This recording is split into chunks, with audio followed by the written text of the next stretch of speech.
This is point two of the U.S. COG, the Coast Guard and such. I'm gonna go all the tents. Fair. Part 1. Ladies and gentlemen, representing the finest of our American Coast Guard, if you would, please make welcome your United States. Wow!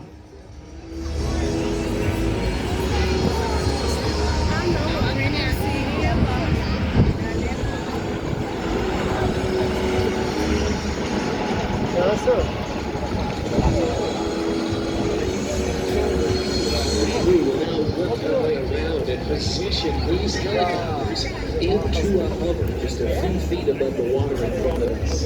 With rescue checklist point 1 complete, they now prepare doors of this rescue operation. All members versatility as their assistance in treating maintaining any doors. In just a moment, these helicopters crew on board a rescue swimmer. This is extremely dangerous when operating in gusty winds or in high seas. Coast Guard rescue swimmers train under water conditions to perform their job with great accuracy. The motto of those swimmers, so others may live.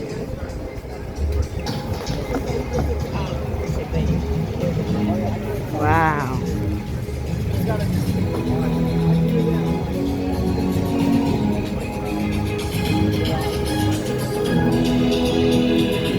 The United States Coast Guard operating a fleet of 98 of these MH-65s, with 12 of them operating here stationed in the city. The Dauphin, with a top speed of over 140 miles an hour, generates more than 1,700 horsepower. The most versatile assets in the Coast Guard inventory. At this time, as the helicopters are now into position, they will now work to deploy those rescue swimmers on board.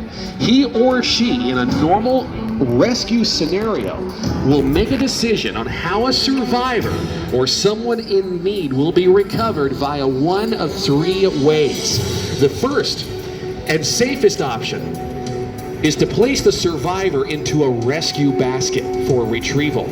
They can also utilize something called a rescue strap. It kind of looks like a horse collar that can pull over the shoulders and arms and lift them up.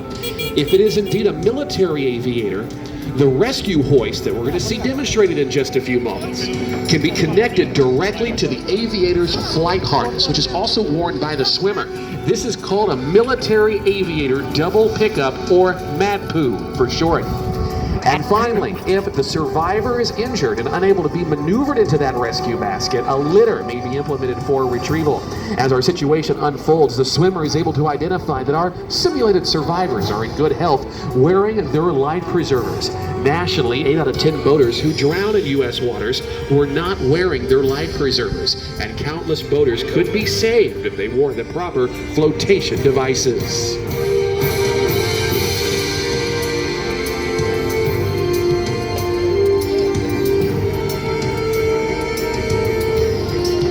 You can see just how stable those helicopters are out. Who's currently hanging out the side door of this helicopter, speaks over the intercom to the pilots for forward, back, left, right, Nathan. and up and down to place these helicopters into the precise position.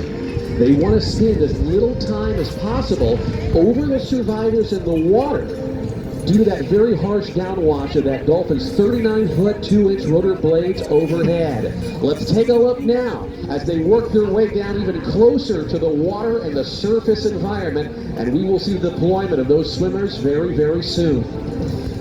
Gale force winds. At this time, the rescue swimmer makes another indication and on a decision on the use to retrieve our simulated survivors, and the flight mechanic on board will then deploy that effort via the Dauphin's side-mounted hoist. This hoist can lift some 600 pounds at some 200 feet per minute. And of course, they must continue to stay exceptionally careful when operating within these hurricane force winds.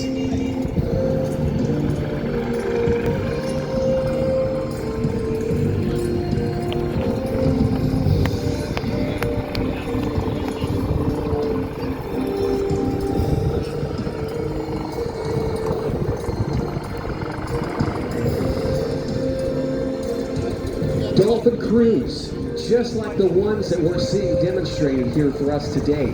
So extremely talented, and they are so well trained and standardized that crew members who have never met one another can walk up to an aircraft, take their position, and perform the mission flawlessly, courtesy of just how great the training implementations are as part of Coast Guard aviation. To hover a helicopter at all in no wind takes a great deal of skill. It's sort of, they say it's like standing on a beach ball, rubbing your tummy and patting your head all at the same time. Both hands and feet stay very busy, keeping precise control of those helicopters in all three dimensions. Our lead MH-65 Dauphin today is flown by Lieutenant Katie Sneed and Lieutenant Sabrina Monaco. They are supported by the flight mechanic, AMT-3 Charles Breslin, and the rescue swimmers today are that of AST-3 Maximus Chimoli and AST-3 Kyle Collier. The second MH-65 Dauphin flying for us today is commanded by Lieutenant Gillian Gurton and Lieutenant Nelson Brown. They are accompanied by the flight mechanic, Evan Ryback, and the rescue swimmers, AST-2 Thomas Lomer and AST-3 Hugo Alonso.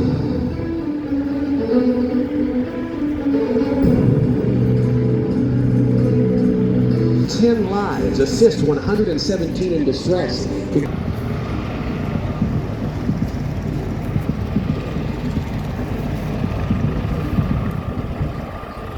Representing a combined and unified effort, the U.S. Coast Guard supports their role in our communities to keep our friends, neighbors, and families safe.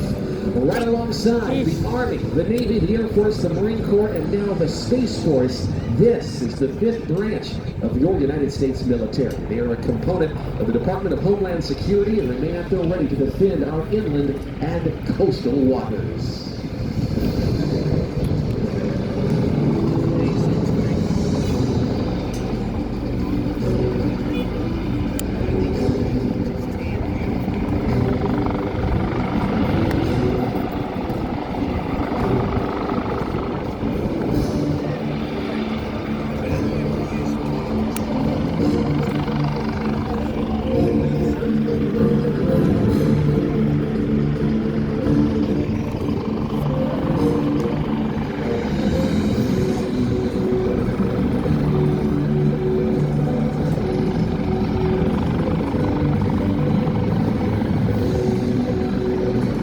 Our simulated situation continues. Rescue checklist part 3 is prepared, ensuring the cabin, equipment, and personnel are ready for a rapid departure from the service environment.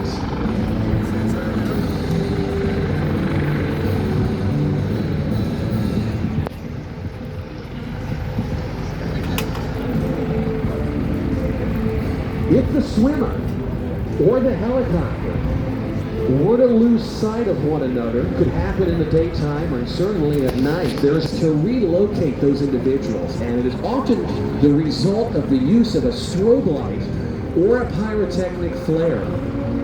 And the swimmer, outfitted with those pyrotechnic flares, helps produce a large, big volume of cloud of orange smoke, and that alerts the crew of his or her position.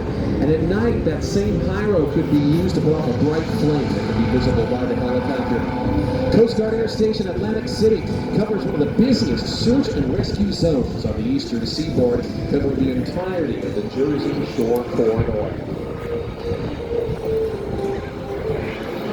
Showcasing to us what they do professionally each and every day. Ladies and gentlemen, please join me in saluting the brave men and women of our United States Coast Guard. Yay!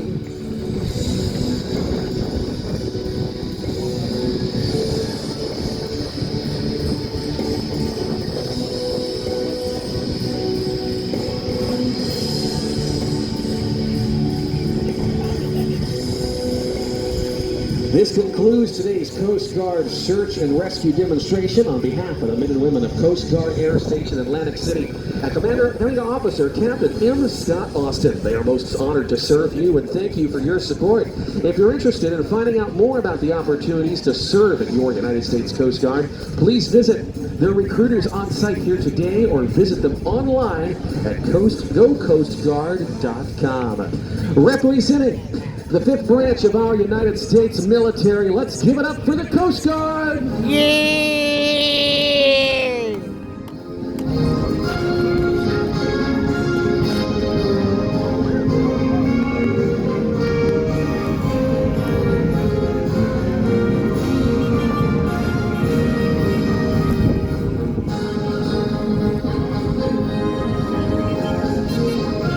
Windwalker Sam!